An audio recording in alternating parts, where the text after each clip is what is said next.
Продолжай лежать на диване. Все будет хорошо. Вот в таком состоянии ты останешься. И чтобы ты не отходил от этого состояния, в котором ты сейчас находишься, глотай свои таблетки. Я был сторонником того, чтобы ты жило, понимаешь? Чтобы ты существовала, но мучилась за все то, что ты творил с нашим народом.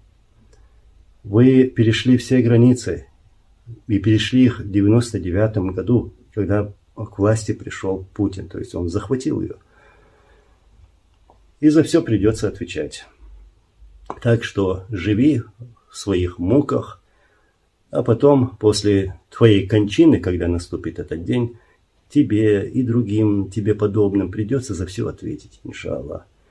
Вот что я хотел сказать. Сдержанно, так получилось, потому что меня воспитывал Масхадов, а не Кадыров. Хакик Варнио.